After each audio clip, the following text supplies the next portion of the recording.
Walled Lake is a small city, but its history looms large in the fight for freedom. A home there was a key stop on the Underground Railroad hundreds of years ago. Tonight's 7 Action News reporter Andrea Isom tells us that landmark could use a helping hand of its own.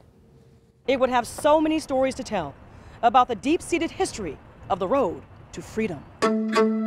It is important that we never forget that every life has meaning, and that there is no such thing as a person who is beholden to anyone else other than themselves and their creator. The Banks, Dobert, Bradley, Foster Farmhouse is part of Walled Lake's earliest history.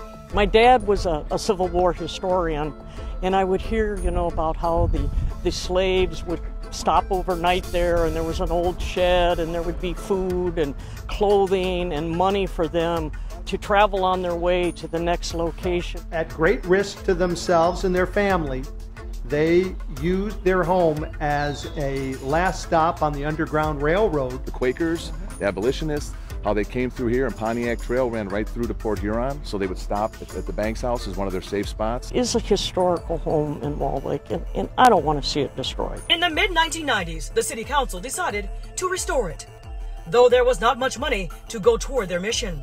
So, some time went by, but several years later, they began to do the work themselves. And we'd spend our Saturday and Sundays down here. Keep the character of the building looking as original as possible. We got a lot accomplished, but there is so much more to do. I heard the history of the house, and I thought, this is something important. So Jerry Millen, owner of the Greenhouse of Walled Lake, donated $10,000 to restart the renovation once and for all.